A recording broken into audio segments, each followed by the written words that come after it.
Assalamualaikum warahmatullahi wabarakatuh. Selamat pagi semuanya. Gimana nih kabarnya? Semoga kalian semua dalam keadaan sehat walafiat dan selalu tetap semangat ya. Nah, di pembelajaran kali ini kita akan membahas penyakit yang berhubungan dengan organ pernapasan manusia. Sebelum kita mulai, sebaiknya kita berdoa terlebih dahulu ya. Teman-teman semuanya, kita perhatikan gambar ini yuk. Di gambar ini terdapat dua orang pemuda. Yang di sebelah kiri adalah pemuda yang sedang merokok. Dan yang sebelah kanan adalah pemuda yang tidak merokok. Kira-kira bagaimana ya kondisi paru-paru mereka berdua? Dan ternyata kondisi paru-paru mereka berdua sangatlah berbeda loh. Yang paru-paru sebelah kiri adalah paru-paru orang yang merokok. Dan ternyata paru-paru orang yang merokok terlihat sangat tidak sehat. Warnanya yang hitam dan tidak segar. Lalu yang di sebelah kanan adalah paru-paru kita, orang yang tidak merokok. Nah, jelas berbeda sekali bukan? Warnanya saja sudah terlihat sangat berbeda. Apalagi kondisinya. Lalu tahu nggak sih, kita dilarang merokok bukan hanya untuk menghindari paru-paru kita menghitam saja guys. Jadi, menghindari kita dari banyaknya jenis penyakit organ pernapasan seperti bronkitis dan lainnya. Tapi sebenarnya penyakit pernapasan atau penyakit organ pernapasan kita tidak hanya itu loh. Nah, yang pertama contohnya adalah faringitis atau radang tenggorokan. Biasanya teman-teman semua nyebutnya dengan sebutan radang. Aku lagi sakit radang nih, tapi sebenarnya teman-teman tahu nggak sih radang tenggorokan itu apa? Nah, ternyata faringitis atau radang tenggorokan disebabkan karena infeksi bakteri atau virus yang muncul di tenggorokan. Dan bakteri yang biasa menyerang penyakit ini adalah Streptococcus pharyngitis. Dan gejala yang diberikan seperti rasa sakit saat menelan makanan, pilek, dan sakit kepala. Bahkan siapa yang pernah sampai demam? Nah, itu salah satu gejalanya juga ya. Lalu ternyata ada info lagi bahwa penyakit ini sering menyerang anak-anak loh. Nah, maka dari itu kita harus menjaga pola makan, pola istirahat, pola hidup kita, dan menjaga tubuh kita dengan baik ya. Lalu yang kedua ada asma. Asma adalah radang paru-paru yang menimbulkan serangan sesak, napas, dan mengi. Mengi itu apa sih Kak? Mengi itu adalah suara yang timbul saat bernapas. Nah, suara yang timbul ini berbeda ya. Maksudnya, ketika bernapas itu ada suaranya. Jadi, untuk orang asma, mereka ketika serangan ini datang, maka nafas mereka akan sedikit berbunyi. Tidak seperti kita bernapas, maka tidak ada bunyinya. Lalu, meskipun begitu, penyebab asma ternyata belum diketahui loh secara pastinya, tapi ada beberapa contoh pemicunya, seperti asap merokok, asap rokok, debu, bulu binatang, dan masih banyak lagi. Dan ternyata sebagian besar kasus asma terjadi pada anak-anak, dan biasanya berkaitan dengan alergi seperti eksema dan faktor penyakit turunan. Nah, siapa yang di sini punya asma? Pasti tahu kan kalau asma ini sangatlah rentan dengan debu, asap rokok, atau bulu binatang atau lainnya. Makanya biasanya orang asma saluran pernapasannya lebih sensitif dan saluran pernapasannya sangatlah berbeda dengan kita. Saluran pernapasan orang asma pasti salurannya lebih sempit daripada manusia normal lainnya. Dan yang ketiga adalah influenza atau biasa kita sebut flu. Dan ini influenza disebabkan oleh virus yang bernama influenza. Dan biasanya penyakit ini menyerang hidung dan tenggorokan kita. Lalu, penderita flu biasanya memiliki gejala seperti demam, sakit kepala, pilek, hidung tersumbat, serta batuk. Nah, pasti teman-teman semuanya udah pernah kan terserang flu? Kakak saja pernah. Nah, di sini cara mengobati jika terserang flu adalah seperti menjaga pola makan, istirahat yang cukup, minum air yang banyak, terus minum obat sesuai anjuran dokter. Lalu selanjutnya ada emfisema. Apa sih emfisema itu? Emfisema adalah penyakit yang ditandai dengan pembengkakan pada paru-paru karena pembuluh darahnya kemasukan udara. Wah, ternyata emfisema sangatlah jarang ya kita dengar, tapi kejadian ini ada loh dan termasuk banyak. Dan penyebab utama terjadinya emfisema seperti asap rokok, polusi udara, asap, ataupun debu. Nah, kakak, aku masih bingung nih. Emfisema ini merusak organ pernapasan kita bagian mana ya? Bagian mana ya? Kalau info yang kakak dapatkan, emfisema terjadi karena gelembung-gelembung udara atau alveolus kita terjadi kerusakan. Nah, ketika alveolus ini rusak ataupun pecah, maka akan membentuk satu kantung udara yang sangat besar. Nah, maka dari itu emfisema bisa muncul. Dan selanjutnya kita akan membahas mengenai bronkitis. Nah, di bronkitis, penyakit ini dikarenakan adanya peradangan pada cabang tenggorok atau bronkus atau saluran udara ke paru-paru.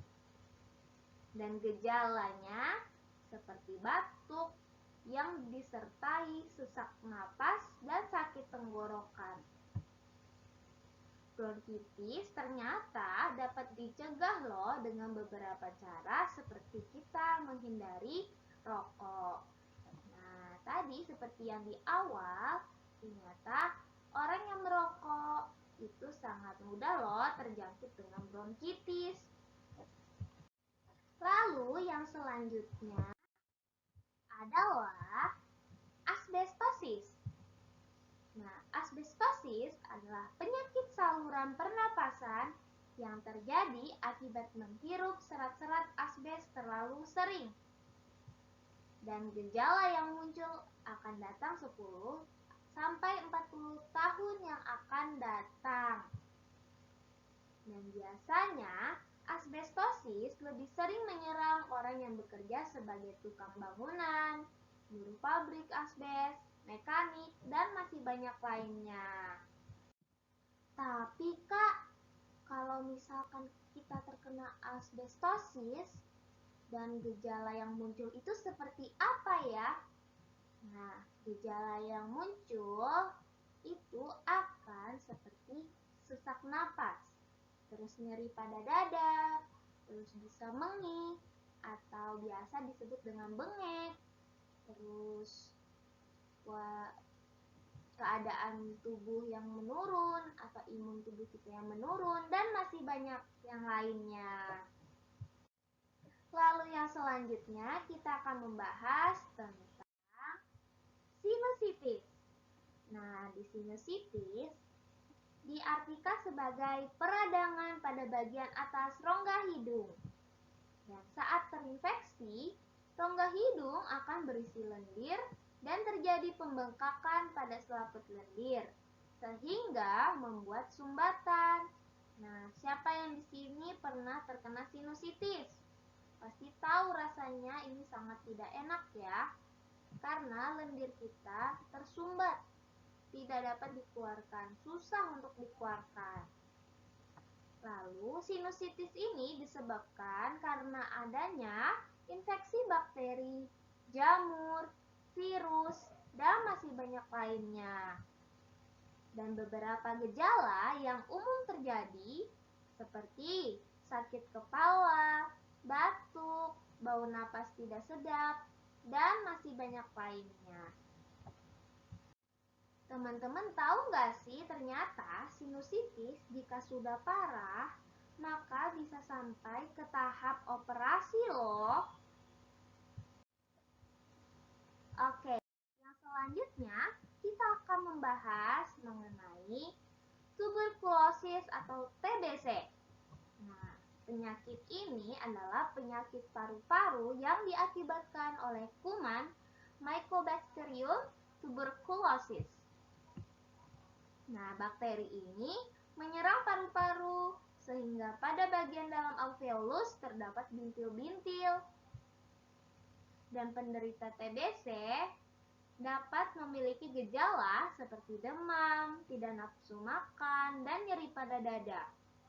Teman-teman tahu nggak sih ternyata penyakit ini sangat cepat menular loh. Jadi jika ada penderita TBC, sebaiknya teman-teman menghindar ya atau menjauhi karena penyakit ini sangatlah menular.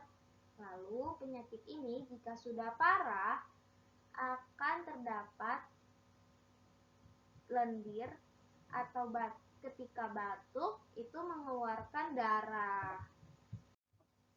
Lalu yang selanjutnya adalah pneumonia atau yang biasa disebut radang paru-paru. Nah, penyakit ini disebabkan oleh infeksi, sehingga menyebabkan peradangan pada gelembung-gelembung udara atau alveolus di salah satu atau kedua paru-paru kita.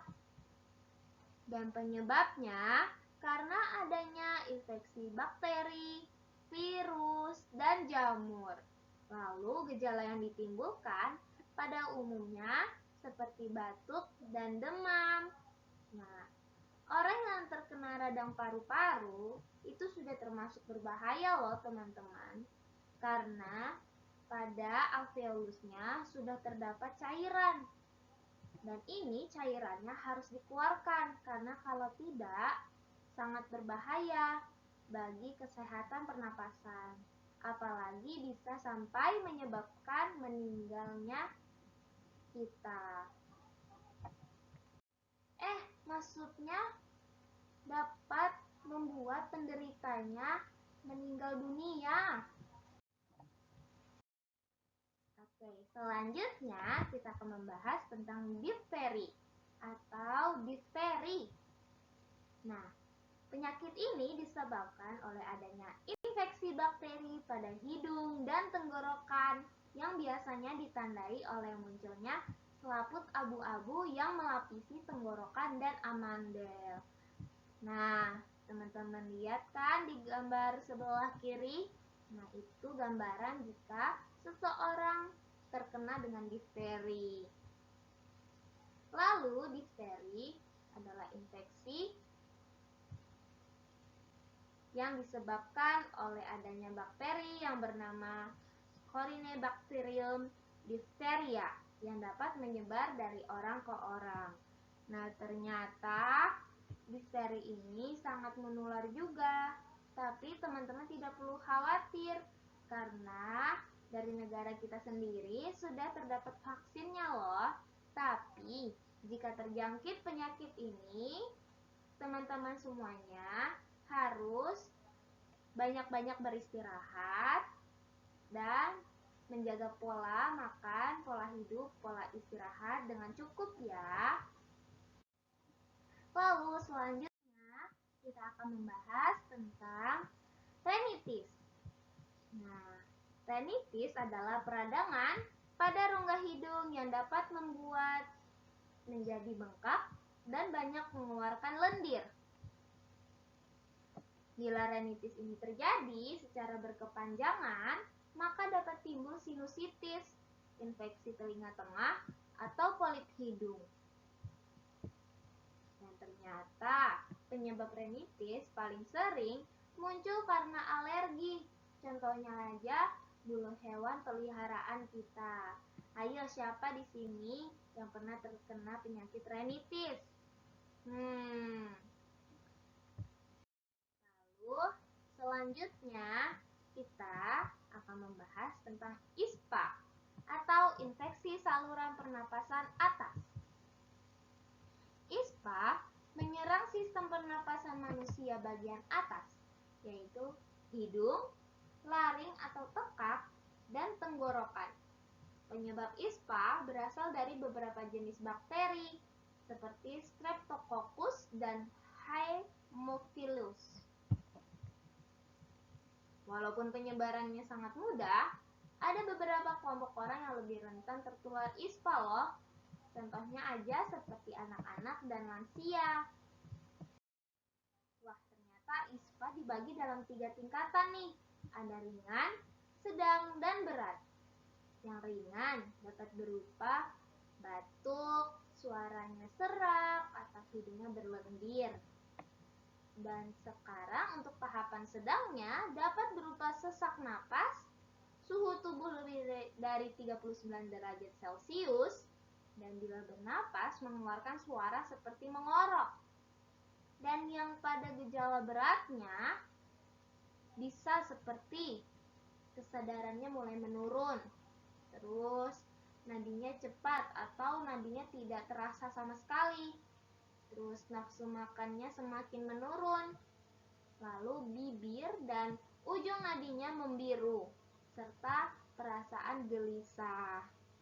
Nah, sampai sini teman-teman semuanya pada paham belum penyakit-penyakit apa aja nih mengenai organ pernapasan kita? Banyak sekali bukan? Nah, dari penyakit-penyakit yang sudah kita bahas, Kakak harap teman-teman semuanya dapat menjaga tubuhnya masing-masing ya, terutama organ pernapasannya. Karena organ pernapasan salah satu sistem tubuh kita yang paling penting loh.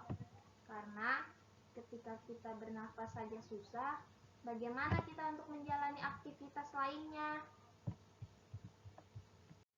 Nah, karena ini sudah di ujung materi, Kakak ingin mengucapkan terima kasih sebanyak-banyaknya untuk teman-teman semua yang sudah mau mendengar. Nah, Kakak harap semua materi yang Kakak jelaskan tadi dapat tersampaikan dengan baik. Jika ada yang kurang paham, teman-teman semua bisa menanyakan ke Kakak ya. Oke, sekarang sekian dari Kakak. Wassalamualaikum warahmatullahi wabarakatuh.